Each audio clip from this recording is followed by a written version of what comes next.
So people are coming in, people are welcoming, we're welcoming people live and online, and we'll post it up on Facebook in a second.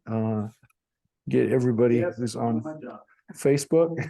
This is your job, is to make sure that everyone gets to not see that message. He's the one who knows how to do it. Oh, wait, it's coming through now. Yeah, there we go. So, yeah, we're up on Facebook now, everybody. So Facebook people. Hi, Facebook. Welcome, Facebook people. Actually, let me make sure it's on Facebook. So, yeah, we've been getting to this place at the end of Deuteronomy very slowly. Very slowly. As we told you, the last couple of chapters and parshas are very, very small. They're one or two chapters, some of these. Let me just make sure we're up on Facebook. We are. So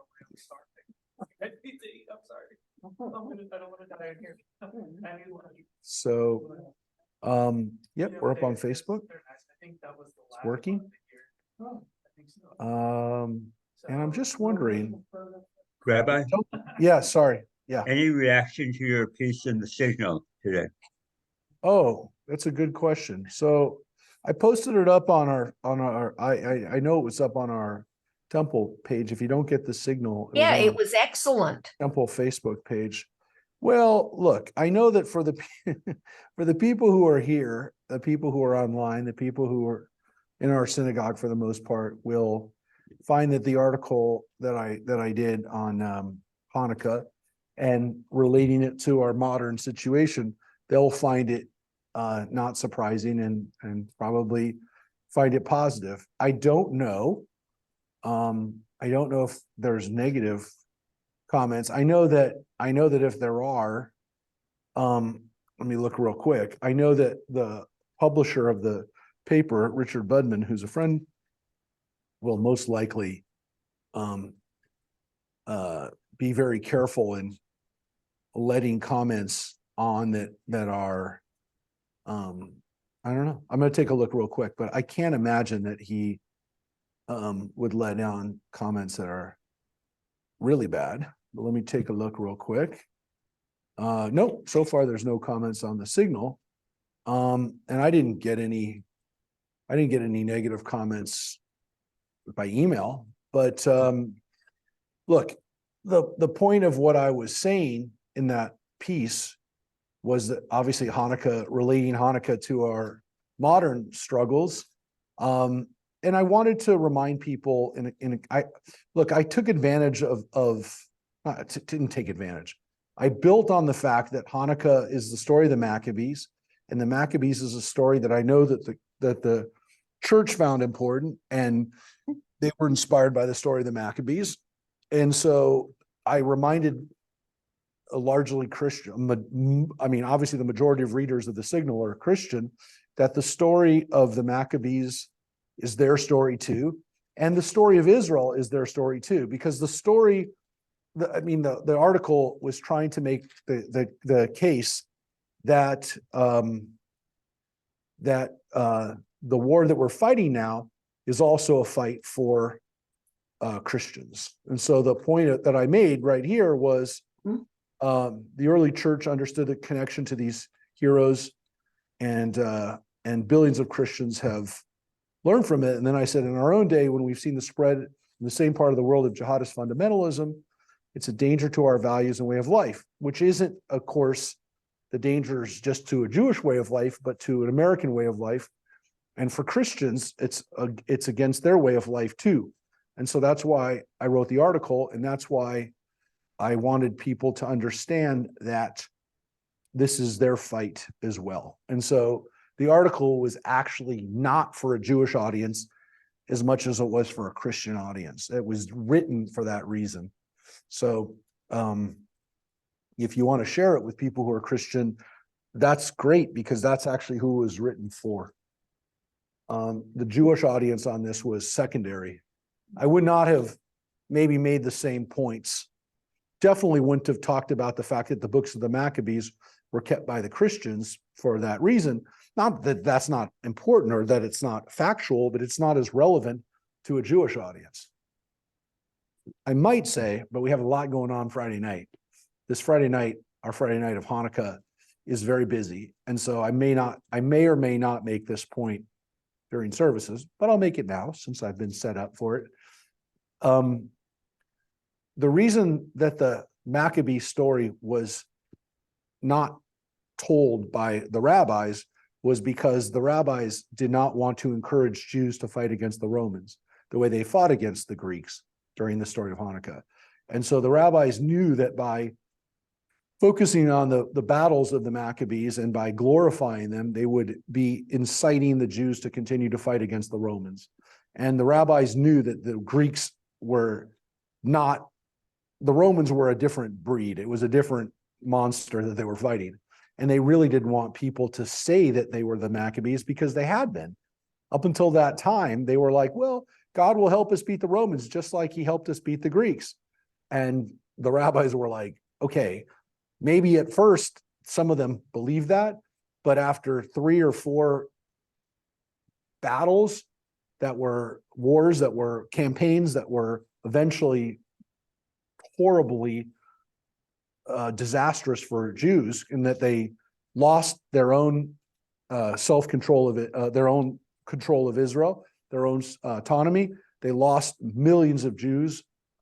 They finally, the rabbi said, enough is enough. We can't keep fighting. So they really de-emphasized it and started telling this Baba Mitzvah about oil that lasted for 8 days, which is ridiculous. I mean, who celebrates a holiday because oil lasted extra time?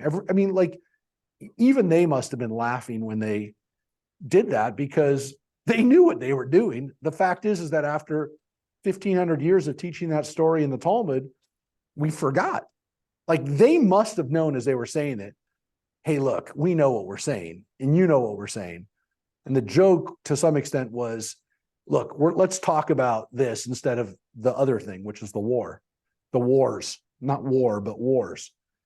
And so it just eventually people forgot that there really were wars that the Maccabees fought, that the Jews fought, because in the Talmud, the Jews also the rabbis de-emphasized the struggles against the Romans.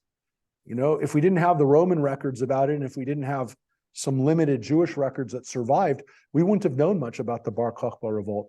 If we hadn't done archaeological excavations in the last 70 years in the land of Israel, we wouldn't have known a lot about the Bar Kokhba revolt.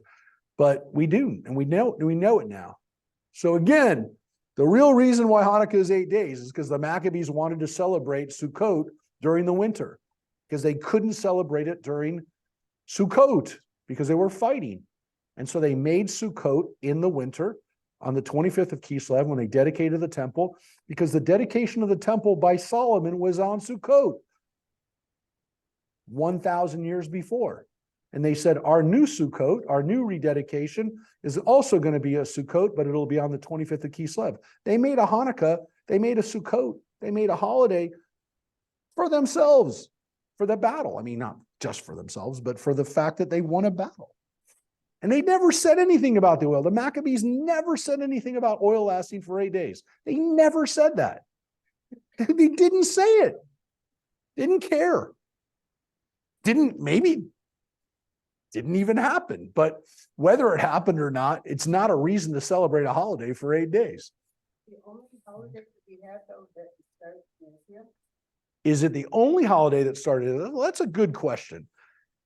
To some extent, you know, Joanne just asked a question, is the only holiday that started in Israel? Because like Passover didn't start in Israel, but and Shavuot celebrates getting the 10 Commandments, but it also was a harvest holiday. All of the holidays had a harvest component to it. So to some extent, they were all about celebrating the harvest in the land of Israel. But it is the only holiday that's not mentioned in the 5 books that we celebrate now with that's ancient, but not in it's not like obviously Holocaust Remembrance Day or Israel Independence Day, which are new holidays, but of the ancient holidays, it's really the only holiday that's not mentioned anywhere in the Bible. I mean, Tisha B'Av is kind of alluded to.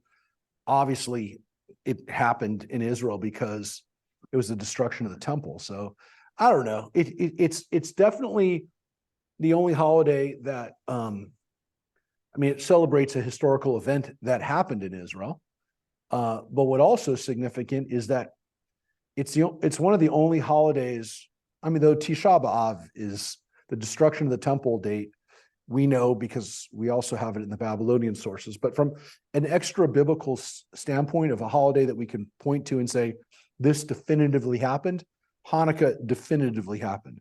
We have zero historical evidence for Purim, for example, which again, to talk about Joanne's point, was first celebrated in Persia.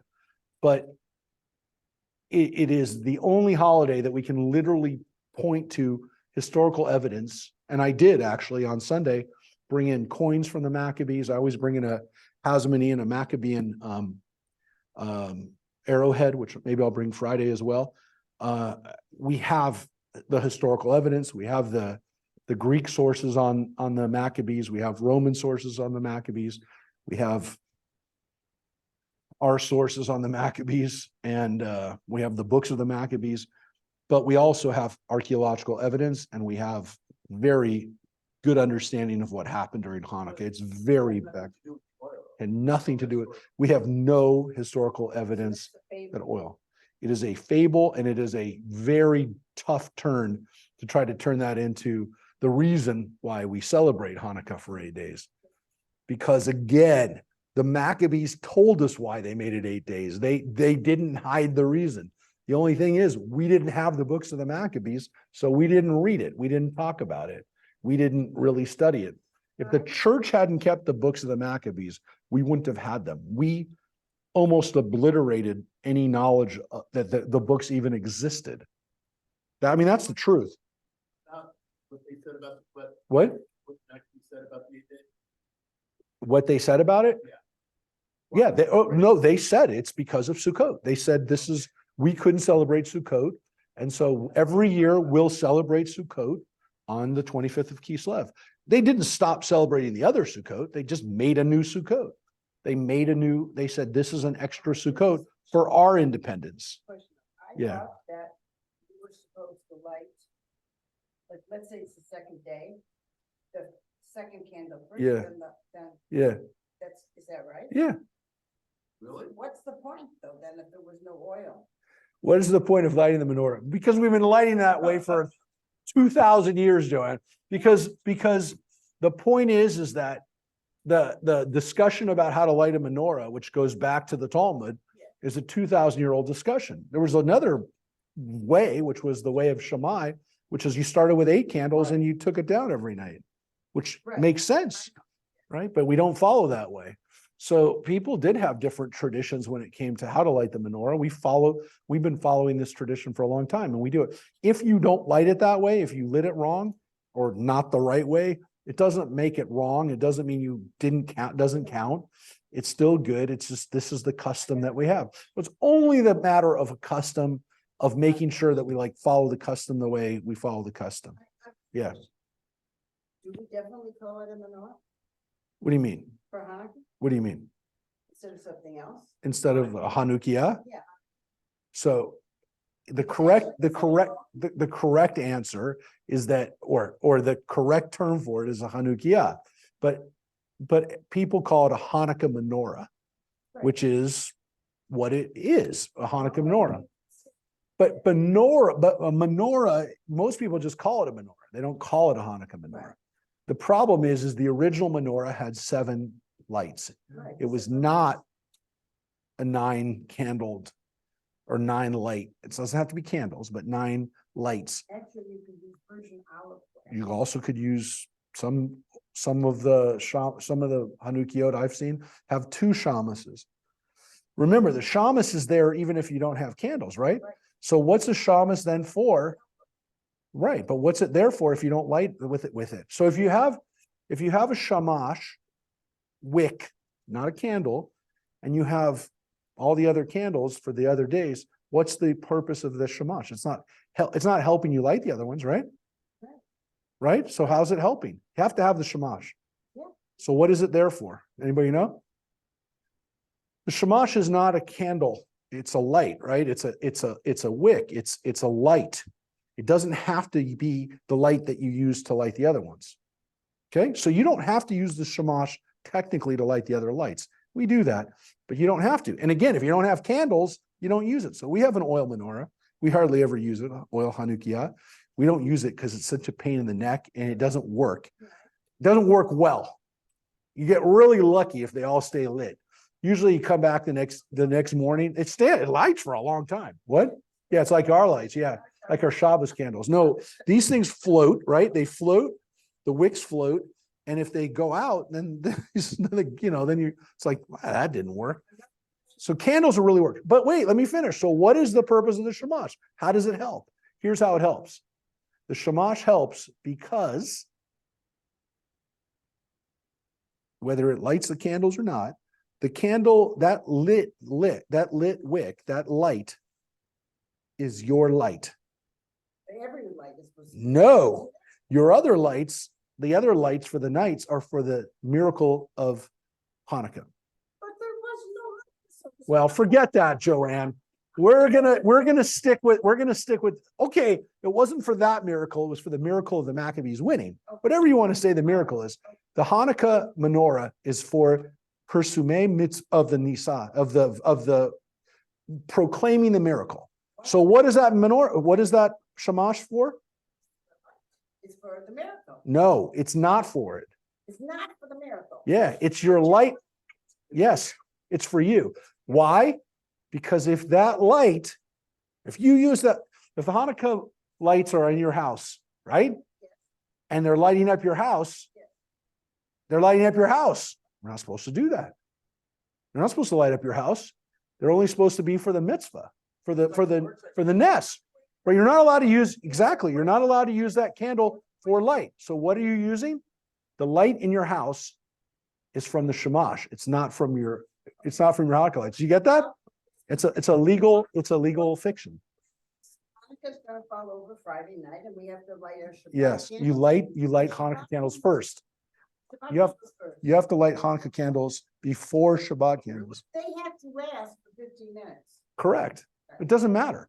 But you're not supposed to light another candle after your Shabbat candles. That's right. Same thing for when Shabbat ends. You can't light your Hanukkah candles until, So I gotta light Havdalah. the candles first and then the Shabbat candles. yeah. And so we don't light the Hanukkah candles until after Shabbos is over. We don't light them during Shabbos because can't do a light. Right. So again, your shamash is your helper candle. It's your utility candle. It's really your utility. It's the one that you're using for light in your house. So if anybody said, oh, that Hanukkah menorah is giving off a lot of light in your house, it's not it's not the lights of the candle. It's the shamash that's giving out the light. So that is your way out of saying you use the light for your house. So this was again, the Hanukkah menorah is supposed to be in the window. It's supposed to be in a public place. It's supposed to be someplace where people can see it so that they can know about the miracle. It's not there for your light. It's not there for your enjoyment. It's there to proclaim the I miracle. have a friend Yeah. You have one friend? who had several. Everybody, Michael. I think that her husband made this menorah. Uh-huh. It stands about 3 feet tall and it's outside. And it's really pretty. It's made out of wood. It's really, really pretty and different. It isn't actually legal because you don't light it. You have to turn the bulb because it's outside, you know? Yep. But it's really pretty. Well, I don't know what's happening with our menorah at the Veterans Plaza. I didn't want to make any noise about it, but I don't know. They haven't contacted you? No, I don't, and I don't know if they're going to. I hope, obviously, I hope they do, but yeah, I haven't heard.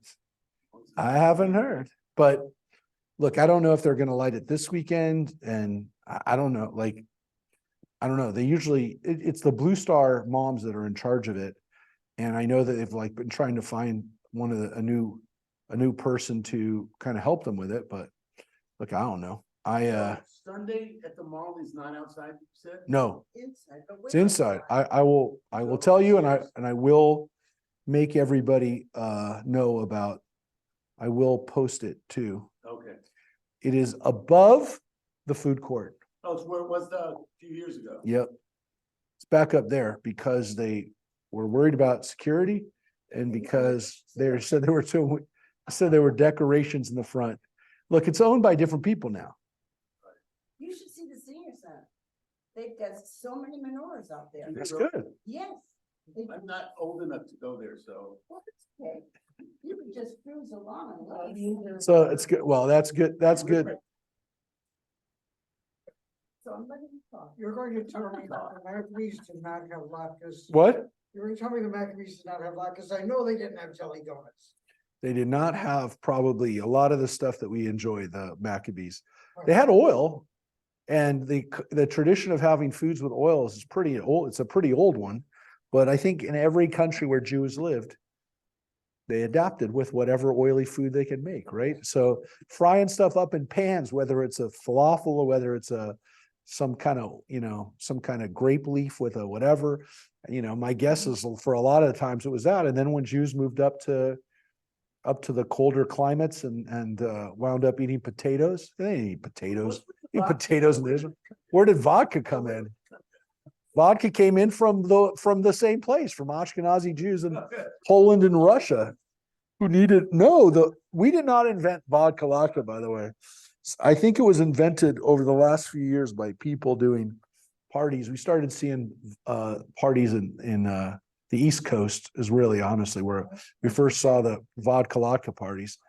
And then we started doing it. We did it. It started about 10 years ago. We added it, and then No, you've had it before, haven't you? yeah, maybe, but maybe. I don't know.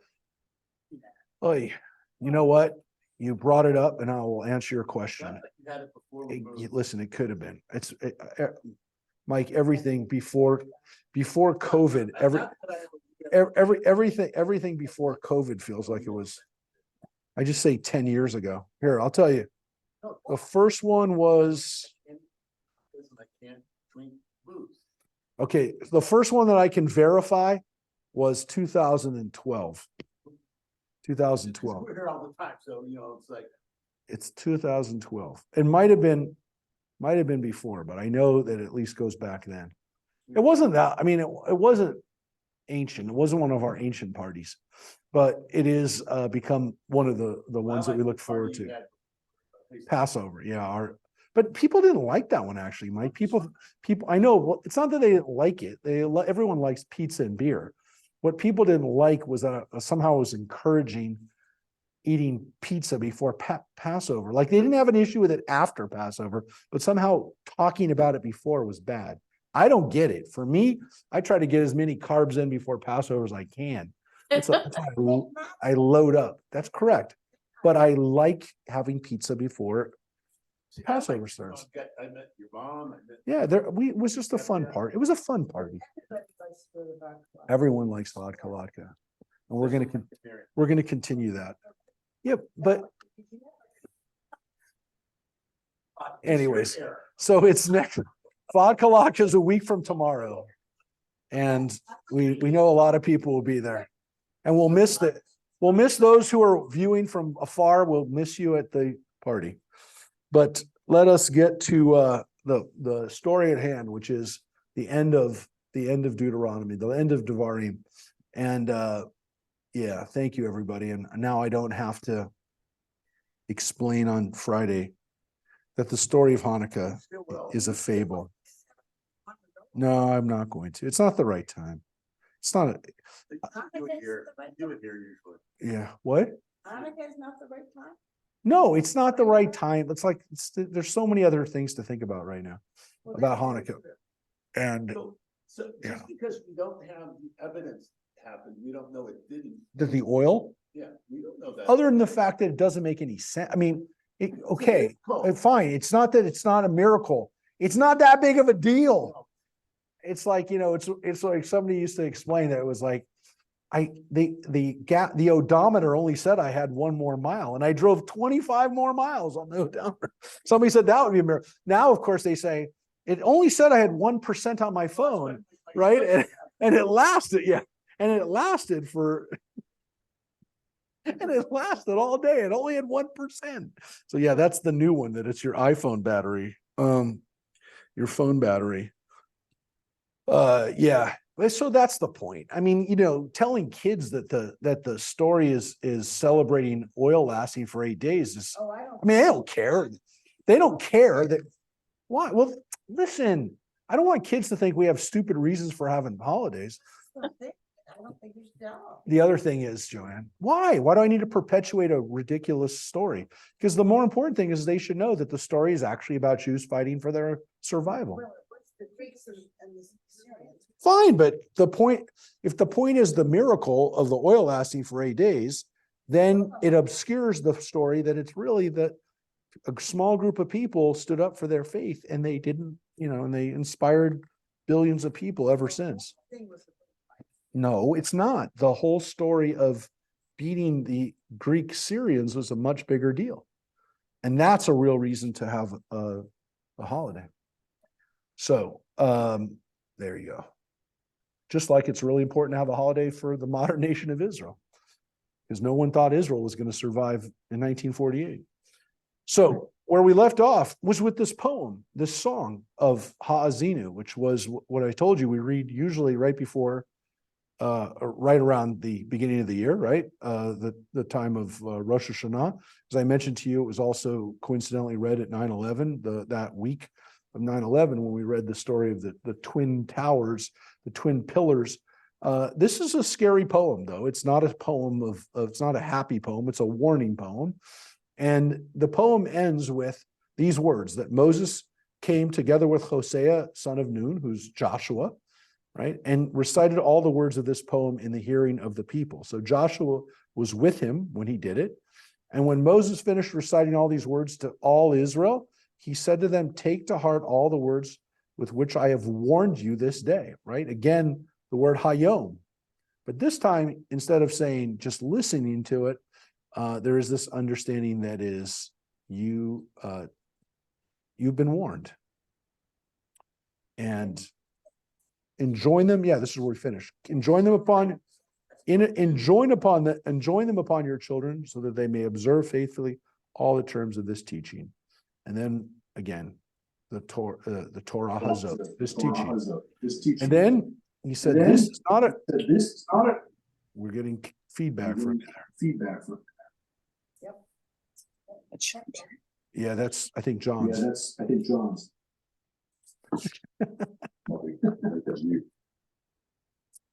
One sec. Yeah, there you go. Nope. So, for this is not a trifling thing for you. It is your very life.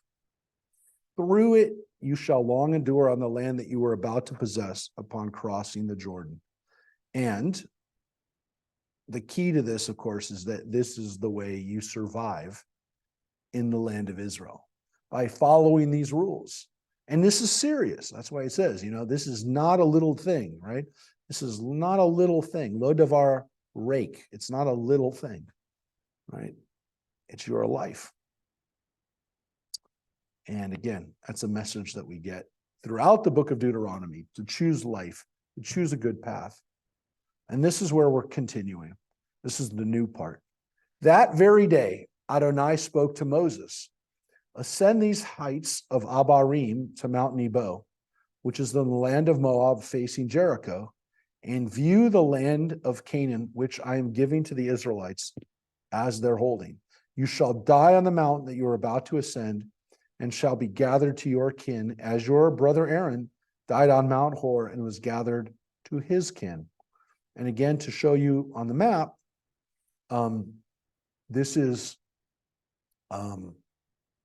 these are mountains where his brother died and where he died, that are in the modern nation of Jordan. So when we were in Petra, for example, for those who traveled with us to Petra, we are going to, I'm going to put this up so you can see, that is the area where, according to tradition, this is according to tradition, the places where Moses died, and right before they come into the land.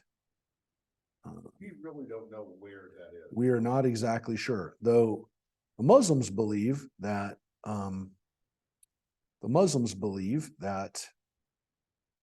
they do know the area, but again, we have no reason.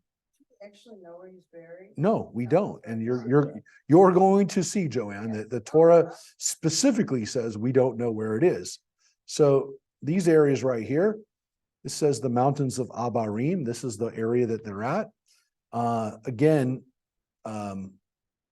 this whole area here is the area where Madmen, yeah, that's the name of the place. This is all the areas of Moab, and it's somewhere in this area on the other side of the Dead Sea, from about here up to Jericho, which is where they're going to cross. This is the place where they're going to cross the Jordan River into the Promised Land. So that's modern day, right here. That's, oh, so it really is small. Yes, going into the Dead Sea. So this is where it is. And so it's somewhere in this area here. This is where, again, Mount Nebo there's a possibility that this is where Mount Nebo is. These are all areas that were important for the Moabites. Again, the Muslims believe that they know where these places are, but there's no evidence that Mount Hor. We did. So Bethlehem, but that's in Judah. That's on the other side. That's on our side. But this is again a place where Moses is going to die. And here's what it says about both of them. For you both broke faith with me among the Israelite people at the waters of Meribah Kadesh and the wilderness of Zin by failing to uphold my sanctity among the Israelite people. So again, at Meribah, this is where the people, according to tradition, asked for water. Moses struck the rock instead of speaking to the rock. And yes, and if for those who, whenever we discuss this, say, well, that's really a huge punishment for Moses and Aaron that they didn't get to go into the land. There's discussions about why it was so bad, but it is a difficult thing to process. And sometimes we're left with the idea that God needed a reason to not let Moses cross over so that people wouldn't be thinking that they could not do anything without Moses. So by crossing over without Moses, then the people would know that they don't need Moses to do everything, including this last step, which they needed. God showed him. Well, then we're going to get to that. We're going to get to it right now, because yes, you're absolutely right. We're going to get to what, but again, according to the Midrash and according to the Torah, even to some extent, Moses is not happy about this, and he really begs for a chance to actually step foot in it, even as he says in the Midrash, even if I'm not in charge, even if I have to go in hiding, even if I, go as a bug, let me go in. Let me step foot in it. And God says, no, can't go in. So here's what God does say. You may view the land from a distance, but you may not enter it. The land that I'm giving to the Israelite people. So here it says, you may view the land from a distance. So it could also be translated a different way, somewhat different way from this side, you can look, right? From this side, you can look in. It doesn't really say from a distance. It says from, Mary, what does your translation say? Thou shalt see the land. Yeah. Which is a little bit of a better translation, but the word neged means literally in opposition to, or on the other side. From the other side, you can see it. It's kind of the way I would translate it. Because it doesn't say from a distance. There's a word for distance in Hebrew, rachok, there's a word for from far away. It doesn't say that. You can see it from the other side is a better way of translating it. And to some extent, right, some of the Israelites are staying on that side, so he's seeing some of the land that Jews will live in. But we'll get to the other part, which is the part that Mike just brought up. What does he actually get to see? So before he dies, and that's 52 That's, I mean, look, that whole Parsha, Ha'azinu, remember, is one chapter. It starts at the beginning of chapter 30, right here at 32. And it's a long chapter. I mean, it's a long chapter, but it's still one chapter. And that's the whole chapter. Then the next chapter, V'zot HaBracha, is the last chapter. It's chapter 33 and chapter 34, though chapter 34 is very, very, very small. The chapter 33, in addition to a song, he also gives a blessing. And so this is an interesting section, which is, it's a little different because all of a sudden we get this blessing of Moses, which is definitely important, but it almost seems like it was added on, which some people think it might have been, maybe by a different author, or maybe there was a tradition, or maybe it was kept in a separate book or separate scroll. But regardless, this is what we have. We have a poem or song, and we have a blessing. And this is the blessing. And this is what it says. And it seems like, again, it's introduced by these words. This is the blessing, which Moses, God's agent, bade the Israelites farewell before he died. So there's an editorial introduction to it, which I'm not saying there's anything wrong with that, but that's a little indicator that somebody did it. Correct.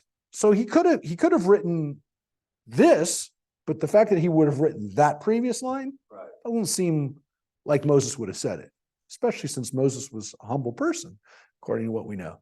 But this is Moses's blessing. So again, it could have been a tradition. It could have been a separate document.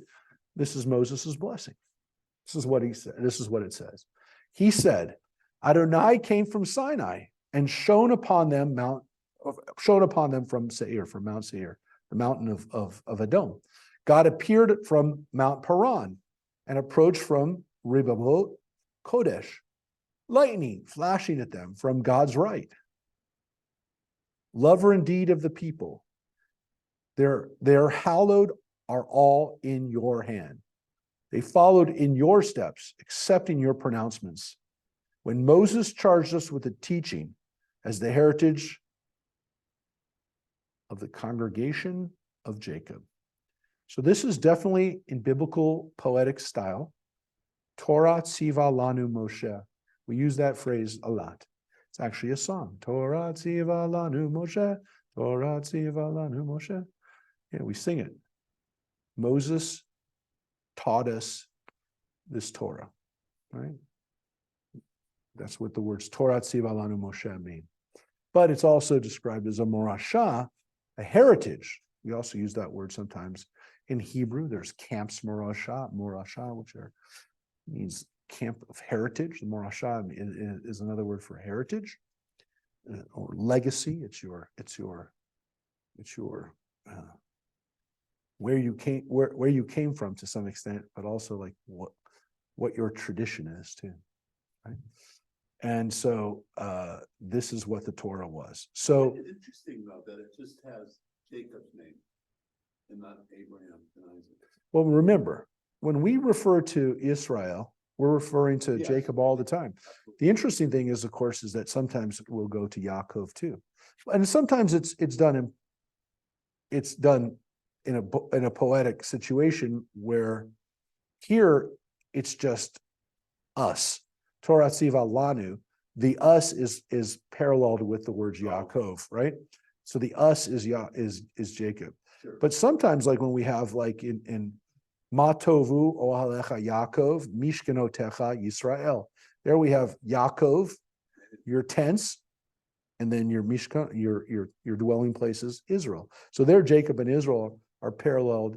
That both of the names of Jacob are used as that. And here actually is another name that's used, Yeshurun, which we talked about. We talked about this before, right? It's another name for Israel. And as I mentioned at that time, we have synagogues that are named Yeshurun. So we have Kehilat Jeshurun, Adat Jeshurun, B'nai Jeshurun. B'nai Jeshurun is a big synagogue on the Upper West Side. I remember I just said Adat Jeshurun is a synagogue in San Diego.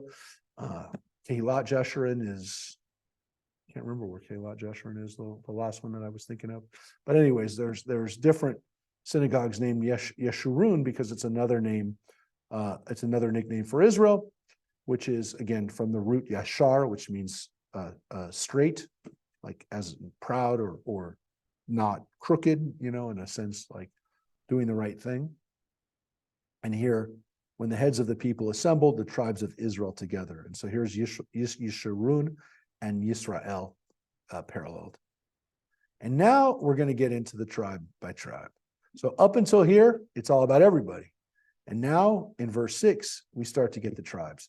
Now it's interesting, of course, the way the tribes are laid out, the order of the tribes that are mentioned. Those are all things to think of when you get to blessings of the tribes, like we had when Jacob blessed them, like we have here in these descriptions, these blessings of Moses. Both of those are interesting parallels, if you will, with blessings. And yeah, I mean, if you think about it, now when Jacob blessed his sons, right at the end of Genesis, now we have at the end of Deuteronomy, these blessings of the tribes too. So you see somebody, God, the editor, somebody wanted you to have the kind of full circle. I'll show you when we're done. The blessings of Jacob is now the blessings of Moses to those same tribes. So now they're tribes. Before they were people, they were sons. Now they're tribes. The first one is the first one that we had before too, the oldest. May Reuben live and not die, though few be his numbers. That's not a lot. That's the whole blessing. That's kind of not a lot. It's not a very long, not a very. Was the tribe of Reuben really not? It's not big by this point for sure, and it definitely wasn't big later on. It was one of those tribes that was on the other side of the Jordan River and was one of the first to disappear to some extent. We don't know a lot about Reuben as a tribe, though, again, it was the first tribe. But then again, Delaware was our first state. It's not like everyone goes crazy about Delaware. It's a pretty small state. So, but Delaware does get to brag that they were the first state to sign the Constitution, right? They were the first. That's what they call themselves, the first state, right? I think they call it that. Yeah, they do. Anyways, and he said, let not his, oh, okay, that's interesting. So Mary's saying in the King James, it says, though, instead of though few be his numbers, let not his numbers, yeah.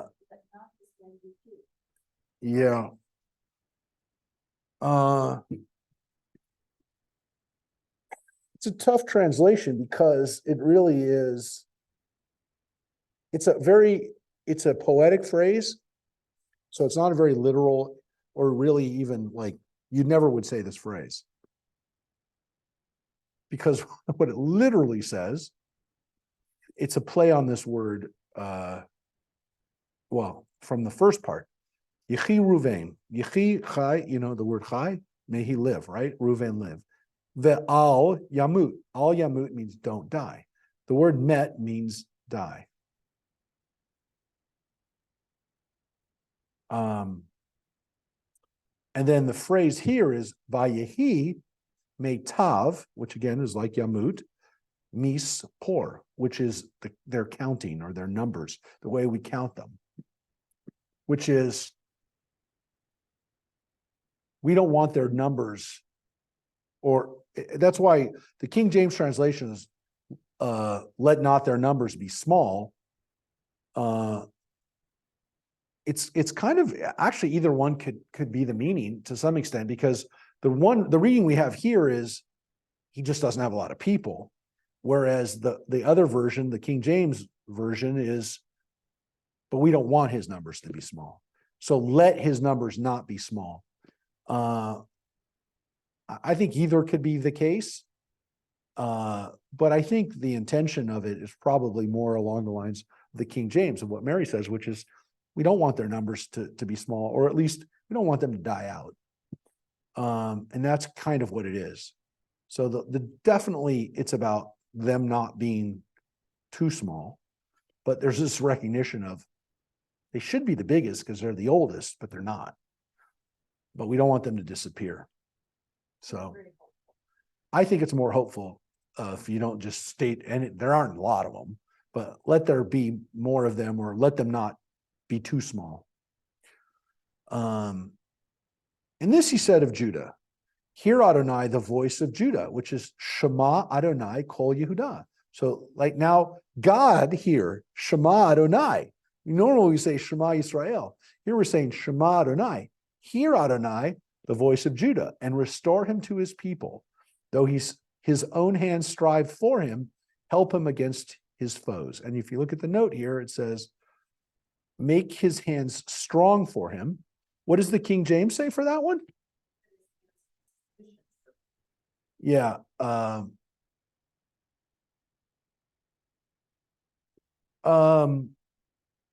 Well, there's definitely his hands is there, definitely there. How you're going to translate that. And what does it say? It doesn't say restore him to his people, right? Does it say hear the voice of Judah and what him to his people? Yeah, that's the literal translation. They went a step further by saying restore him to his people. But the word tevienu, which is the word for the root of bow or to come into, I don't know that restore is, I mean, I know why they said that. It's kind of like maybe they're saying it's implied by this, but really kind of the real meaning of it is, let him fulfill his destiny. Let him fulfill his national destiny is really the way I would translate it. But all Amo, because Amo is his people or his nation, his Am is what we are, the nation of Israel, Am Yisrael, Beth Ami, the house of my people. It's basically saying, let him be what he's supposed to be. Let him come into his own. Let him come into, I mean, we even use that word today, come into his own. Yeah. This time, none of these 13 brothers are around. It's the people. Well, yes, if Deuteronomy is not finished until after there's some exiles, then yeah, then some of these tribes have already been hit. But if the blessing itself has an older date, which is what I would suggest, that this blessing actually goes back to a tradition of Moses, that's a really old tradition, then there were tribes here, and that they are There were tribes, but no, that they were tribes at this time when this was written. I think this poem reflects a time when there were tribes. So I do believe that this part of Deuteronomy is pretty old. What do you mean? Judah himself. No. None of these people, these are all, if you think about it, well, not all, but these are not about the people. They're about the nation. So when he says, let Judah as a tribe be what he's supposed to be, which is, as we know, the leading tribe. It's supposed to be the tribe of greatness. Let that tribe be what it's supposed to be. No, Mike, it isn't. No, we're getting into tribal. We're gonna have a tribal fight right now. Well, you have Jewish root, you have Judah tribe too within you. Though his own hands strive for him, right? The idea here is again, let him be focused on let him be internally strong for within his own tribe, and let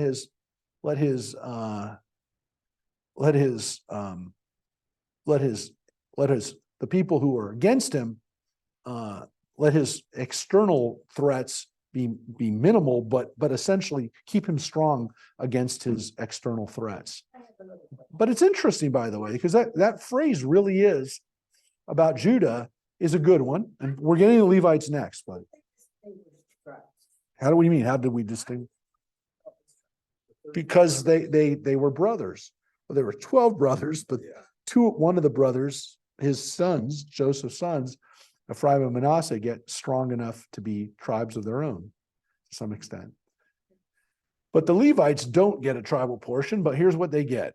And of Levi, he said, Tumim and Urim, which is usually Urim and Tumim, but let your Urim and Tumim be your faithful one, whom you tested at Massah, challenged at the waters of Meribah, who said of his father and mother, I consider them not. His brothers he disregarded, ignored his own children.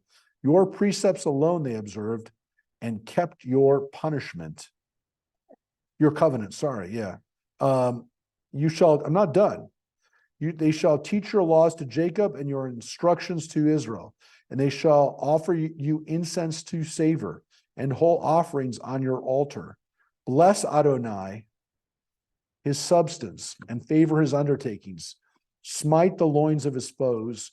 Let his enemies rise no more. Now that is a really long thing for the Levites. Yes, Moses was the Levite. The priests were Levites. And he talks about the things that the priests do, which is they use the Urim and Tumim. They use the oracles. They use those oracular devices to understand God's things, right? So the Urim and Tumim are these, we don't know what they look like, some kind of magic 8 balls that allowed the Levites, and more importantly, the Kohanim eventually, the high priests to understand these things. Interestingly, it doesn't really mention the Kohanim. It calls them the Levites, right? And so this really doesn't talk about the Kohanim. It doesn't say Aaron once. It says the Levites, and it says you're going to teach them. You're going to teach them the rules, right? You're going to teach them the laws, the Torah, and you're going to, and again, they're Jacob and Israel, actually is another great example of using both of them. And then you're also offering up incense and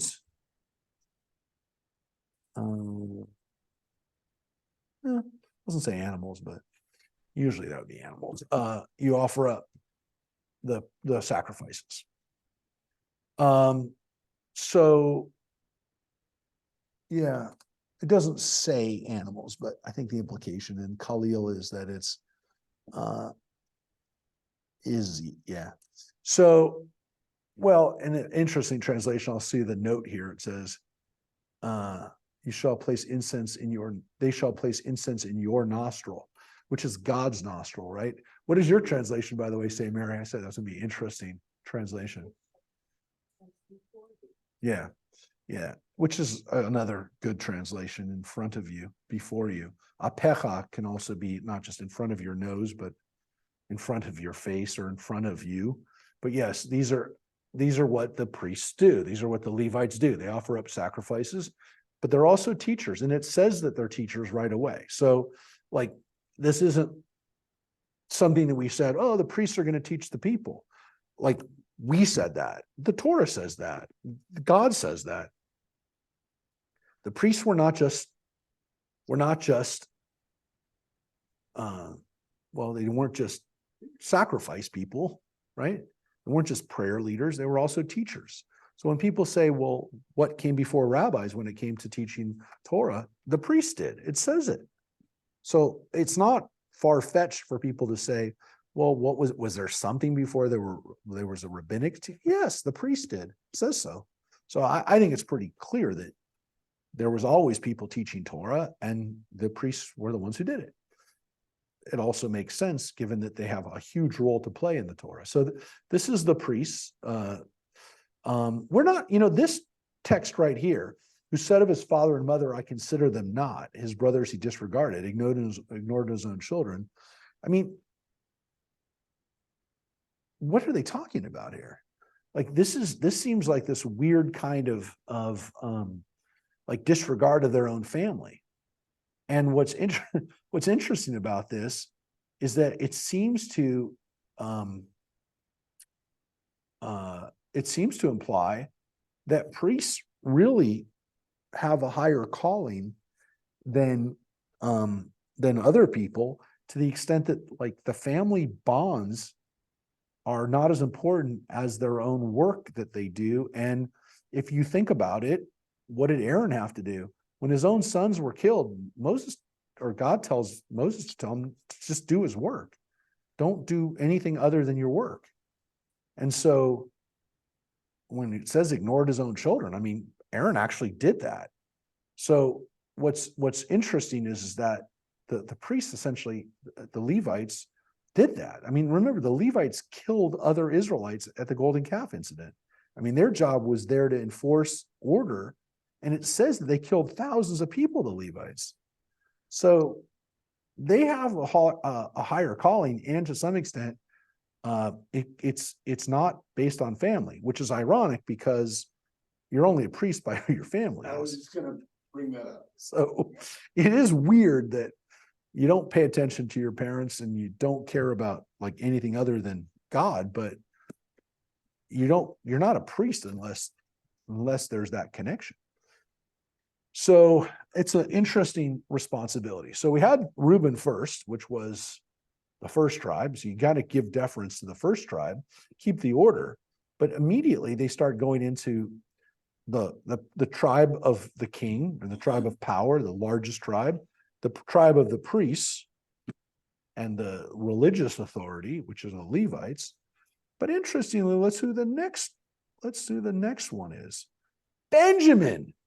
Of Benjamin, he said, beloved of Adonai, he rests securely beside God, who protects him always, and he rests between God's shoulders. Now, that's really weird, because Benjamin was not the largest tribe. It's not the oldest tribe. On the contrary, he's the youngest tribe. And we know from the Bible that there were times when Benjamin was a really small tribe, but it was a really powerful tribe, because we know from the book of Judges, they're very good at fighting. According to the book of Judges, and we read between the lines, they took on every other tribe in the incident in Judges 19, where we have the story of the concubine who was killed, and then Benjamin ended up going to war against all the other tribes and almost got destroyed, completely destroyed, but some of them survived. And the story of Judges talks about how they fought back, or were brought back after that massacre of the Benjaminites. But what's interesting, of course, is that Benjamin, again, according to like kind of, if you read between the lines, the Benjaminites, that means the son of the right hand, actually trained their soldiers with the left hand and made them all fight with the left hand so they'd be ambidextrous when it came to fighting. And according to tradition, they were really good soldiers. They were really good fighters. And they are also the people that are in charge of Jerusalem, because Jerusalem is really in the tribe of Benjamin, which, as we mentioned before, Benjamin is kind of the intermediate tribe in between the north and the south. It's right on the border. It's in the heartland of Israel. And so if we think about it, and I'll show you a quick map of the tribes, because of that, we have,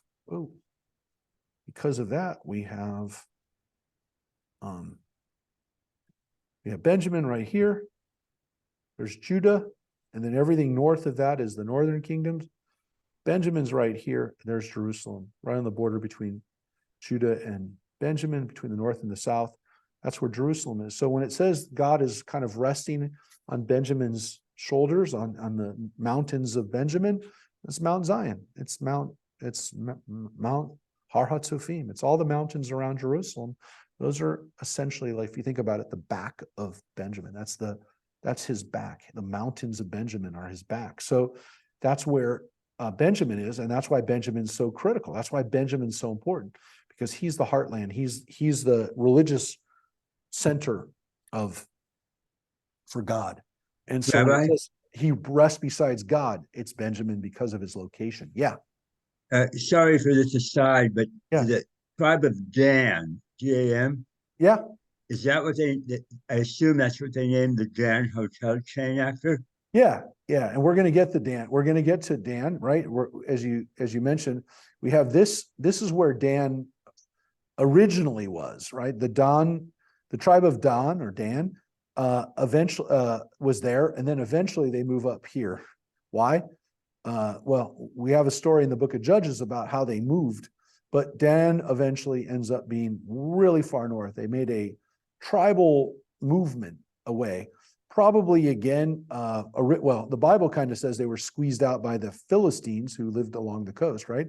Gaza, Ashkelon, Ashdod, all this area was Philistine area, which is of course interesting, which is the Gaza Strip ends here, but Ashkelon, Ashdod, these are all parts of Israel today, but this area was Philistine controlled through much of the book of Judges. And until the time of King David and King Solomon, where they were able to kind of confine the Philistines into this area right here, Ashdod, Gath, Ashkelon, and Gaza, until they were able to kind of confine them into this area. The Philistines obviously also spread all the way into this area and were a pain in our neck until King David was able to put them back in their place. But yeah, the Philistines were able to kind of move out of this area. And again, their pressure that they had on Dan drove them up here. The most famous Danite is Samson. Samson was from the tribe of Dan. And of course, he fought against the Philistines continuously.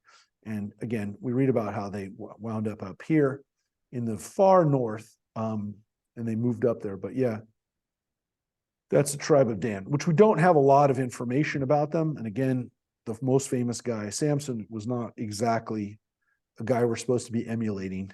Did not have an easy life. So there's Benjamin. And now we get to Benjamin's brother, Joseph. Now we know that Joseph is the ancestor of Ephraim and Manasseh, but here in the blessings, we get Joseph. And what does it say about Joseph? And of Joseph, he said, blessed of Adonai be his land, with the bounty of dew from heaven, and of the deep that couches below, and with the bounteous yield of the sun, and the bounteous crop of the moons. Interesting, like moons. How many moons are there? With the best of the ancient mountains, and the bounty of hills immemorial, and with the bounty of earth in its fullness, and the favor of the presence in the bush, may these rest on the head of Joseph, on the crown of the elect of his brothers. Interesting, right? Mm-hmm. Because in that it finishes with this last part. Like a firstling bull in his majesty, he has horns like the horns of a wild ox. With them he gorged the peoples, the ends of the earth, one and all. These are the myriads of Ephraim. Those are the thousands of Manasseh. Which again, the translation are, the little note here is that the horns of this bull, one of them is Ephraim and one of the horns is Manasseh. That's one of the ways to describe them. But here we have Joseph's sons, the other sub-tribes being named specifically, right? So even though he mentions Joseph first, because Ephraim and Manasseh are these tribes, right? These two tribes, these were the main tribes of the north. And if you look at it, as I said, Dan ended up going up here, which means that Ephraim kind of even pushed even further south. You have Benjamin, but you have Ephraim and Manasseh. And if you look at them, they're bigger than the all rest of the other northern tribes. Remember, here's part of the tribe of Manasseh as well. That's the half that was on the other side of the Jordan River, the half tribe, right? So Reuben, Gad, and Manasseh, 2.5 tribes are there. But look at how big Manasseh and how big Ephraim is compared to the other tribes. There's Zebulun, Naphtali, Asher, Dan that we're about to get to. But you can see that these tribes are not anywhere as big. And these areas here of Manasseh, this is today the heartland of Israel. I mean, this is from Haifa, there's where Haifa is, all the way down to almost Tel Aviv. That's the whole coast. And then across to the Jordan River, this is, well, this area right here is part of the West Bank, but this is the area of Manasseh, and these areas of Samaria, which was the capital of the northern kingdom when it separated. So Samaria was where we get the word Samaritans from, but also the northern kingdom was oftentimes called Shomron, and Shiloh, which was another important city during the time of the Judges, and the book of Samuel takes place in Shiloh. These are all important cities in the northern kingdom, and these were major cities: Samaria, Shechem, Shiloh. I mean, there were times when Samaria had more people than Jerusalem. So these are very important cities in the north. And this is the heartland, even today, to some extent, of Israel. this is the area where there's a lot of well, I would say this is this is all now from here to here is all not only coast, but also a lot of suburban Tel Aviv, and it's where Israel is, because if this part here is the West Bank, it means that like this part here is very important for Israel. So, and again, it's pretty much suburban Tel Aviv all the way up to Haifa. So that's the tribe. That's the tribes of Ephraim and Manasseh. Any questions or comments? But you can see very important. Here it goes back to the fact that the word here is dweller or presence. I mean, use the word the Shekhinah, the presence of the bush, talking about the burning bush. We don't have a lot of references to the burning bush in the Bible, but here it says that the burning bush to some extent is like an example of God blessing these tribes. Very high praise for the tribes of Ephraim and Manasseh, for the tribes of Joseph. So these are the Joseph tribes.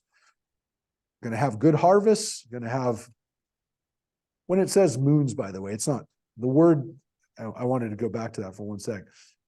It is a plural word, but that's because they're talking most likely about the different phases of the moon and the different ways of marking the weeks. So that's the blessings for Ephraim and Manasseh. Very important. And again, kind of in order, we went Judah, we went to the priests, then we went to Benjamin, then we went to Ephraim and Manasseh, and we're kind of going from south to north. We're also kind of focusing on the big tribes, the powerful tribes, the ones that have a lot of say, a lot of importance, with, again, the exception that we started with Reuben, who's the oldest tribe, the first tribe. Now we're getting into the smaller tribes, the ones that people forget, only because, again, they weren't as big and they are not mentioned as much. And they get like half a line. So, and of Zebulun, he said, rejoice, O Zebulun, on your journeys, and Issachar in your tents. They invite their kin to the mountain, where they offer sacrifices of success, for they draw from the riches of the sea and the hidden hoards of the sand. So this is a description of the tribes of Zebulun and Issachar, who, according to tradition and according to the Midrash, these tribes were important, not so much because of what they, and here they are right here, Zebulun and Issachar, not so much because they were powerful or because they had a lot of land or because they had a lot of crops, but because they were traders. And specifically, Zebulun, who interestingly at this point is not on the coast, and Issachar, right here, kind of landlocked too, both of these tribes, according to tradition, become traders. Specifically, Zebulun becomes a tribe of merchants, merchant marines, if you will. They are sailors, and Zebulun, according to our tradition, is the tribe of maritime commerce. And Issachar, according to tradition, to some extent, are the caravan people. They're the people who go by donkey and by camel over the land, over even maybe the desert, over the sands. So one kind of goes by the sea, and one of them goes by the sands to bring back wealth and to kind of become the merchants of the empire, or of the tribal confederation. That there are merchants. Yes, that's our people. Now we get to Gad, the tribe of Gad, which doesn't say much about Gad here in the Bible, but look at this blessing. And of Gad, he said, blessed be the one who enlarges Gad. Poises he like a lion to tear off arm and scalp. He chose for himself the best, for there is the portion of the revered chieftain, where the heads of the people come. He executed Adonai's judgments and God's decisions for Israel. Now, to look at where the tribe of Gad was, we saw they are on the other side of the Jordan River. And according to tradition, these guys were also, well, according to the blessing, or at least according to what we kind of can surmise from the tribe of Gad, is that they almost existed as desert Bedouin chiefs or raiders, tribal raiders, that they were more into that kind of stuff than farming or trade, but they were more like that. They're described as fairly tough guys, right? The tribe of Gad is going to tear you apart, tear off arm and scalp. That is a description of people who are fighting. And again, they chose to live on that side of the Jordan River. It was those tribes that came to Moses, remember, in the book of Numbers and said, let us stay here, right? We want to be here. And Moses said, yeah, when you go and fight with us and help us capture the land, then you guys can go back. But that's what they chose. They chose, just see if the note here, yeah, it's not really an explanation of that. But again, that's what it's, when it says he chose for himself that is their portion, the portion that was not in the land of Israel, but outside the land of Israel. And here we get to Dan, the tribe of Dan. This is a very short one. And of Dan, he said, Dan is a lion's whelp that leaps forth from Bashan. So not a great description of him, other than, or not a lot of description, but that it is a description of the tribe of Dan that originally was down here, but eventually then goes up here. This is the tribal portion according to what was supposed to be his tribal portion. Bashan is up here. So it seems as though by the time that was written, or at least taught, that Dan had already made the move. Dan had already wound up here. It's important because it actually gives us a little bit of a view of when this was written. That this was written at a time when Dan was up in Bashan over here, rather than down here. What is interesting too is that, well, I'm going to get to it right now. Kind of saw it, you might have seen it already.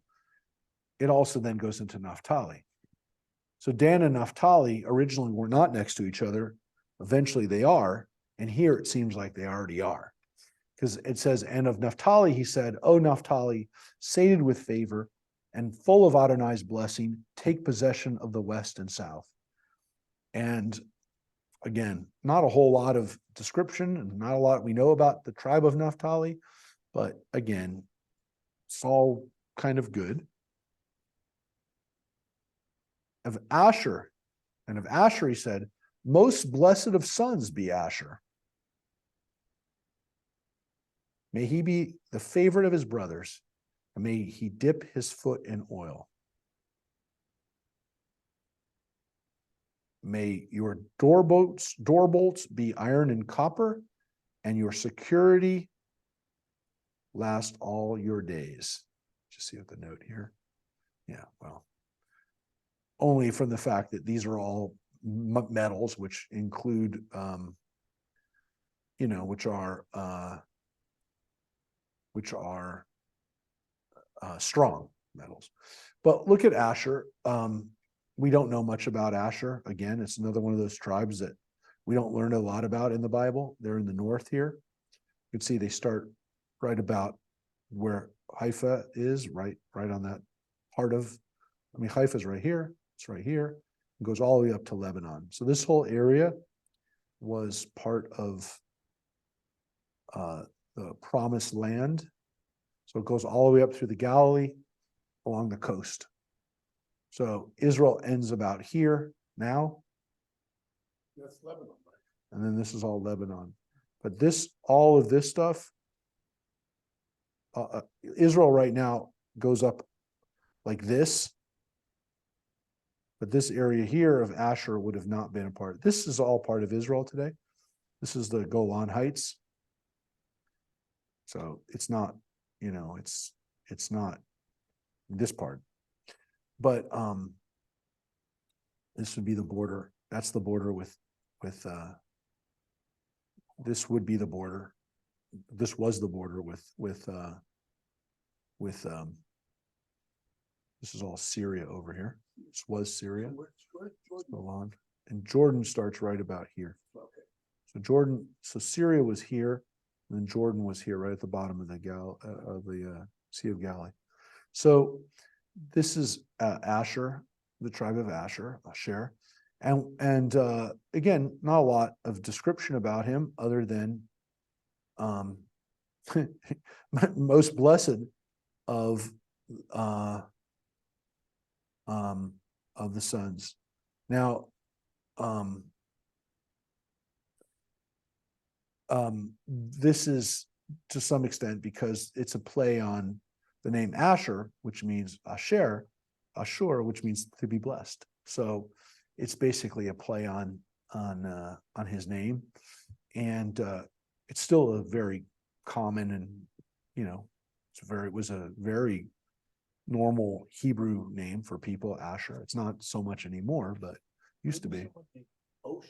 It's the same name. Yeah, it's the Yiddish pronunciation of Asher, Oisher. But it's that bless, means blessed. It's a nice name, but there's not a lot of people nowadays named. It's not a lot of people named Asher anymore. But that's the blessings that we have for the tribes. So let's look at the very end part. And then it says right here, O Yeshurun, again, another name we said the nickname for Israel. There is none like God, riding through the heavens to help you, through the skies in his majesty. The ancient God is a refuge. A support are the arms everlasting. He drove out the enemy before you by his command. Destroy. Thus Israel dwells in safety. Untroubled is Jacob's abode, in a land of grain and wine, under heaven's dripping dew. Oh, happy Israel. There's the word Asher, right? Asher, Ashrecha, right? Oh, happy or blessed, right? Israel. Who is like you? Michamocha, right? Michamocha. You say that about God. Michamocha. Now we say Michamocha Am. Who is like you? An Am, a people delivered by Adonai. Your protecting shield, your sword triumphant. Your enemies shall come cringing before you, and you shall tread on their backs. And that is the blessing for the tribes. Now, what's really nice and what we want to point out is this is a far cry from the blessing that existed earlier on in the book of Genesis, because Genesis does not give us a rosy picture of all the tribes, in the sense that the tribes are not given a rousing blessing for all of them. As a matter of fact, we start with Reuben, right? You are my firstborn, my might and first fruit of my vigor, exceeding in rank and exceeding in honor. Unstable as water, you shall excel no longer. For when you mounted your father's bed, you brought disgrace. My couch he mounted. And of course, this is dealing with the fact that Reuben had relations with his father's concubine, Bilhah. That was not a cool thing. And Jacob reminds him of that on his deathbed. You should have been my first. You should have been the best. And you brought disgrace. And then we get to Shimon and Levi, right? The brothers who ended up killing Dinah's husband, or Dinah's betrothed, and all the other people of Shechem, right? And it says it right here. Shimon and Levi are a pair. Their weapons are tools of lawlessness. Let not my person be included in their counsel. Let not my being be counted in their assembly. For when angry, they slay a man, and when pleased, they maim an ox. Cursed be their anger so fierce, and their wrath so relentless. I will divide them in Jacob, scatter them in Israel. That's not a really positive way of describing those tribes, including you Levite people. You Levite people don't seem like you're going to fare very well. Well, in all fairness, the Levites did get spread amongst the people, right? And so that did happen, but they of course get to be the priests. Yehuda, by the way, he gets a pretty good blessing. Right? He gets a blessing. The scepter shall not depart from Judah, nor the ruler's staff from his feet. Right? That's all nice. That's nice, right? Yeah, Deuteronomy's is a little bit nicer for, by the way, it's not all, look, I mean, some of them other ones are good, but some of them are a little scary, right? Dan is a servant by the road. He bites the horse's heels, right? Gad here, right here says shall be raided by raiders, but he shall raid at their heels. Here it's pretty clear that Gad is they're a raiding party. Asher, it's fine. So there does seem to, well, but you know, he's going to be okay. He's going to be okay. Blessings of the deep that couches below, blessings of the breast and womb. What's interesting about this blessing, of course, is that when Joseph gets his blessing here, when he gets his blessing in this section, there seems to be a recognition about Joseph that talks about the blessings of water. I mean, the blessings that he's going to have of the deep that couches below. It's the same blessing. So somebody knew, I mean, there's a reference back and forth to that blessing, at least with Joseph. So you can compare the blessings. There's interesting similarities or differences between them. There definitely seems to be some recognition of those blessings. But wait, let's get to that point. Levi, it says they're going to be split amongst the people. And here we had Levi right away. You notice who was not in this blessing? Shimon. Simon wasn't mentioned, which tells us that something happened by the time that prayer was written, the blessing, right? By the time it was there, Shimon had become part of the tribe of Judah. So it's from a late enough time that Shimon is not there. So when we look at what tribes are mentioned in certain contexts, when we look at those tribes, we always come up with 12, but the 12 and the order that they're in is oftentimes different. Doesn't mean that they weren't all tribes. It doesn't mean that they weren't all at different times important, but the key thing is at different times. And the times actually kind of give us a little indication of when that section was written, which is it's after Shimon had become subsumed and kind of absorbed into the tribe of Judah. And it also kind of told us that Dan is already in the north, which happened at least after the time of Judges. So when we talk about like when that prayer was written, when that poem was written, you know, I'm not going to belabor the point, but it doesn't appear that it was written during the time of Moses, because all the way through the time of Judges, or at least the early part of Judges, Dan was down here.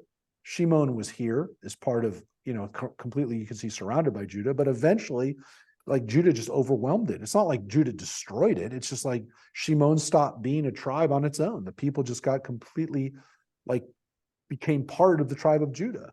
And so the poem, the blessing, doesn't reflect the territorial or the existence of Shimon as a separate tribe anymore. But again, it is following to some extent the blessing that Jacob gave back in Genesis. So the blessings are interesting to compare. I mean, they're definitely, you need to kind of know about them. You need to kind of be able to reflect back on it. It's one of the things I think in the Torah where, you know, it's really obvious. You better go back and look at that blessing of Jacob and see, how does it fare here? How does Moses build on it? How does Moses, you know, or at least how did we understand these blessings now? So the blessings themselves, the bracha finishes with the blessing for everybody, for the whole community. And it's definitely an inspirational blessing. And it shows that Moses on his deathbed, rather than blessing his own children, blesses all the Israelites. We really don't know what Moses said to his family. We do know what he said to us. We don't know much about his family. And we don't get it here either. He doesn't call his family and give them any final words. He doesn't call his sons and say, we don't know. The only relationship The only relationship we know about is Joshua. What? His sons are Gershom and Eleazar, but we don't know what they were doing by this point. Now, this is the last verses. And it says, and again, this is a short chapter, chapter 34. It says, Moses went up from the steppes of Moab to Mount Nebo, to the summit of Pisgah opposite Jericho. And Adonai showed him the whole land, Gilad as far as Dan. All Naphtali, the land of Ephraim and Manasseh, the whole land of Judah as far as the western sea, which is the Mediterranean. This is right here. The Negev and the plain, the valley of Jericho, the city of palm trees, as far as Zoar. So again, to give us a really cool version of this map too, it's everything. It's everything. It's everything that they're about to go get. It's everything. North, west, south, back to here. So Moses doesn't just see what's on the other side. That's not a midrash. The Torah says he saw everything, which means he did not, this is not something you can see from that place, which means that Moses was given a miracle, a miraculous vision of everything. Right? But I remember studying that when he says everything, what does that really mean? Does that mean the future? Yeah. And that is what Mike just said, not just a ability to see through space, but also to see through time. That Moses didn't just get to see what happens in the land of Israel, but gets to see what happens to the Jewish people wherever they live, with the palm trees everywhere, Palm Springs, right? Now he gets to see all of us, but he gets to see everything. So How do you know it's not Miami? so he goes up onto the mountain, but he gets to see everything. And this is a miracle, right? See, I And so look at that as God saying, you can't go into the promised land, but this is what you can do. yeah. Now that's an interesting dilemma, right? If you would you want to see it if you couldn't actually experience it? Well, at least he gets something, right? You know, at least he gets something. But does seeing what you don't get to experience make it easier or harder for you? I don't know. It's an interesting question. Would I actually want to see it? I don't know. I mean, look, if he gets to see the future, if he got to see what was going to happen, I mean, is that also a gift, right? He had to see the Holocaust. He had to see what happened on October 7th. Does he want to see that? I don't know. Does he want to see what happens to the people? But does he get to see the fact that the people still exist? Does he get to see us studying the Torah right now? You get to see what Israel became. Yeah. State. And he also gets to see Israel at war. The problem is, can a human being process this, right? And so there's a very famous midrash that Moses, when he sees this stuff, he can't process it, right? He can't understand it, because he says to God, when Moses is on this mountain in this moment where he gets to see the future, he sees us. He sees, actually, even according to the midrash, right? He sees Rabbi Akiva.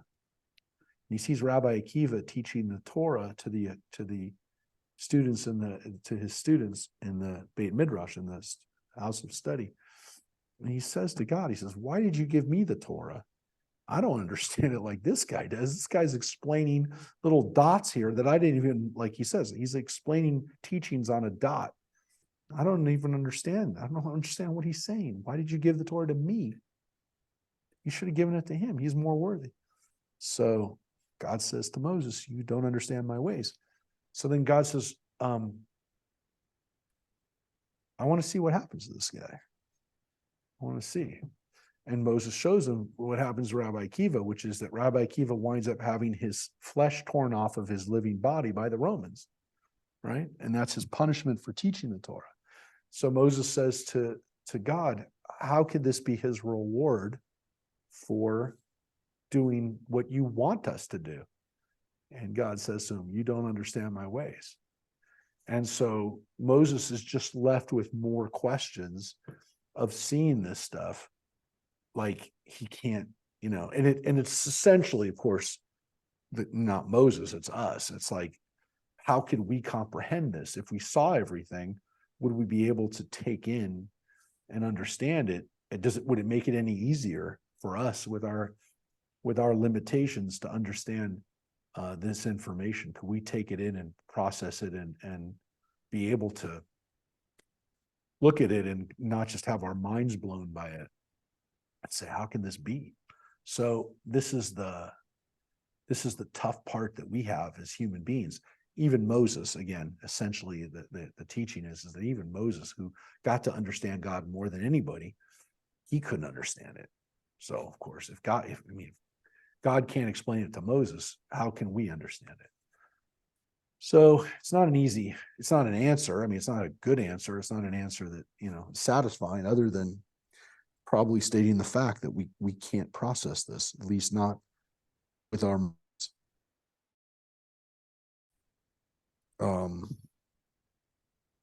So Moses gets to see this.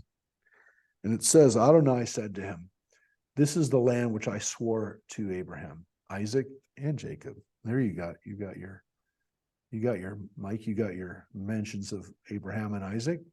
He got to be mentioned here. I will assign it to your offspring. I have let you see it with your own eyes, but you shall not cross there. Again, he has to hear that. And by the way, the midrash on that is, it seems like excessive. God, why do you keep saying to Moses, you don't get to go in? It's like, okay, we know he doesn't get to go in. And so the midrash on it is that because Moses doesn't stop saying them, we don't get the other side of it. God didn't give us that side, which is Moses just was unrelenting. Please, God, please don't let me die here. I don't want to die here. I want to die in Israel. So the understanding is, at least from the rabbis, is that Moses just doesn't stop. And he says to him again, you've seen it. You're not going to go in. And so here it says, so Moses, the servant of Adonai, died there in the land of Moab at the command of Adonai. So that was God's decision. It was that's God's word. And again, the phrase is Eved Adonai, God's servant. We mentioned this Tuesday, just yesterday. We talked about how David, right? How Ezekiel calls David, or God tells Ezekiel to say that David is God's servant, Eved Adonai, the same phrase, to be the servant of God. That's how Moses is described at the end of his life. At the end of his life, he's not called a prophet. Well, it's not the only last word, but this last word of when Moses died, he's called the servant of God. He's not the prophet. He's not the teacher. He's not the prince. Not the prince of Egypt. Look at that. He's the servant of God. The servant of God as better than a prophet, better than anything else. Because you were working with God. You were doing God's commandment. Yeah, but when you talk about a title, and your title is, I'm a servant. The servant of God. Fine, you're right. But the point is that it's better to be a servant to God than to be a king. Absolutely. It's better to be a servant of God than to be a priest or to be a whatever, to be the head guy. The highest thing we should search to be, to try to be, is a servant of God. So when people say, well, what was Moses? What was he? Was he a teacher? Was he a prophet? He's a servant of God. That's what he should be remembered by. That's what his last title is as he died. He died there, the servant of Adonai, Eved Adonai. So that is, it's what the name Ovadia means, Obadiah. Ovadia means a servant of Adonai. So it is a title that we should all aspire to. And here's the thing that Joanne was talking about. God buried him in the land of Moab near Beth Peor, and no one knows his burial place to this day. It says specifically, we don't know where he died. We don't know. So nobody can know. Nobody can say this is where Moses was buried because we don't know. And of course, the explanation is because God didn't want it to become a place where people would worship. He didn't want people to hang out there and to pray there. And it would become a source of veneration. And of course, we've done that with almost every other tomb. So God knows if we did that for Abraham, if we did that for Isaac and Jacob and Rachel and everybody else, we're going to do it for Moses. And of course, people would fight over it. People would fight over it. They fight over Jesus's tomb right now. It's called the Holy Church of the Holy Sepulchre. And you've got churches, all these different churches there that fight over who has access to Jesus's last place of, and he's not even buried there, right? His body was there for a couple of days, but he's not buried there, but they fight over that. So maybe again, God says, no one's going to know where he is. No one's going to fight over it. Jews and Christians and Muslims and everyone who reveres Moses, they can't fight over it because you don't know where it is. Not only that, God buried him in the valley of the land of Moab, near Beth Peor, right? God buried him. God buried him in this area himself. God actually buries him. So no one can know it because no one was there. God just made a miraculous burial for him. And it's a beautiful understanding that when it says that God took him there, right? When God took him there, and it says, Al pi Adonai, by the command of Adonai. Now, what's interesting about that, what does your translation say, Mary, for Al pi Adonai? By the command, verse 5. According to the word of God, the word peh or pi literally means what? Mouth. Now we know when we normally say the word pi Adonai means the word of God, the words that come from his mouth. But the rabbis also have a wonderful, and by the way, there's pages and pages and pages. We studied it, the Midrash on Moses' death. It goes on for pages when you add together all the Midrash about his death, all the lessons that we took away from him. There's an interesting message here, which is that God actually took his soul. God doesn't do that for normal people. God sends the angel of death for us. Right? There's an angel. He's not supposed to be scared of him because he is an angel. He's doing God's work, but we don't like him. We don't like the Malach HaMavis, right? We don't like the. That's right. It's Brad Pitt and Meet Joe Black. That was supposed to be an attractive guy. What are you talking about? He was Robert Redford in the episode of The Twilight Zone.